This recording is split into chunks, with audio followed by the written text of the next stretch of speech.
झीटी को बहाघर कराइले आम आमर सब जिनस देथाऊ आमर पारु पर्यंत जहाँ भी संभव से जिनस जमती ता घरे जाकि पहुँची जाऊ और से सब खुशी रहू। किंतु गोटे प्रश्न उठे झील को माण कहीं दि जाए ना हेले आमे जाचु माण देले झील को निहाती ता घरे भी लक्ष्मी रहिबे किंतु कहीं दि जाए ना। आमे सब चाहे आम झीटी आम भौणीटे जो बह करके आम घर जाऊँ आमठू से सबू नहीं जाऊ निहाती भावे झीटी आम लक्ष्मी किंतु कौन पाई आम झीटी को माणटी को दे न थाऊ। चलतु जानिबा यार उत्तर आज हेले आमे झील को लिस्ट करके सब जिनस देऊ माने जमतीका झीर बाहाघर जो हुए यहाँ देव सेटा देव करके विभिन्न प्रकार लिस्ट तैयारी करा हुए। लिस्ट अनुसार आमे झील को सबू दऊ किंतु कौन सी पितामाता कि ता भाई भाउज केबे भी झील को माण दियंती नहीं। यहाँ हूँ सत कथा किंतु कहीं दियंतीनि शुणु सत्य जुगर कथा ए समय प्रमाण अच्छी जे माण झील को दिहबनी। लक्षपति सौदागर स्त्री नाम हूँ मायावती गोटे कन्या रत्नटे जन्मला से देखा श्यामल से ना देदेले श्यामा।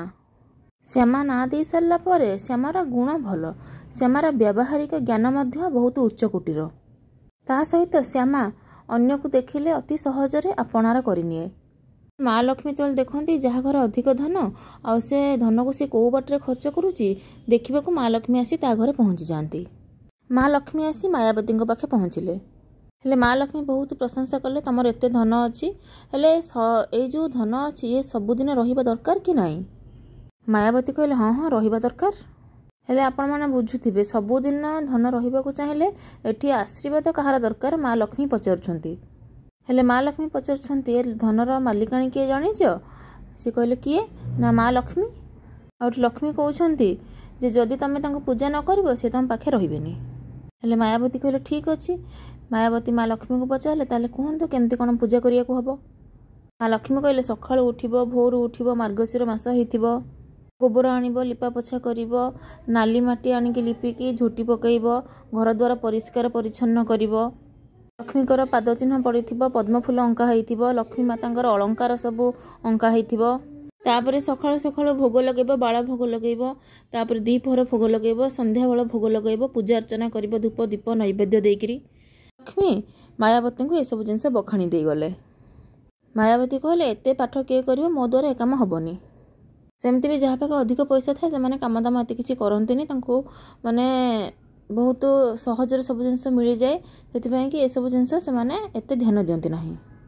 तांकर जो झील थिला श्यामा सी किंतु एक कथा शुणी सारा पर कन्याटी माँ लक्ष्मी को पचारा आज्ञा कहूना कौन करिया को पड़िबो ताले माँ कहले मु गोटे माण देबी मु तो माँ को कहूँ माण देकी जे माणटी को पूजा कर घरे लक्ष्मी सबुबले रहिबे आ तुम धन धान्य केतल अभाव हेबनी किंतु तुम माँ मना कर। श्यामा जी तांको झील सी कहले माणटा को मते दे दियो माणटी नहीं झील दैनिक पूजा कला। ये किछि दिन पूजा करिया परे श्यामार गोटे अति सुंदर परिवार रे बाहागर हो गला। बाहागर हो गला श्यामार श्यामा कहला मु तो ए माण को पूजा करुच्ची मो माँ तो ये पूजा पूजा किसी करें मु ये माण को लेकिन मो सांगे मो शाशुघर को पलैबी। हेले झील जितक दिन घर थिला से पूजा करुला माण को घर धन धान्य आहरी आहरी बढ़ी बढ़ी चलता बहुत बड़ घर बाहागर प्रस्ताव भी आसला कौन से असुविधा किसी नथिला। जो दिन ठारू झील माण नहीं पलैगला ता शाशुघर को से दिन ठारू परिवार दुर्दशा घरी आसला।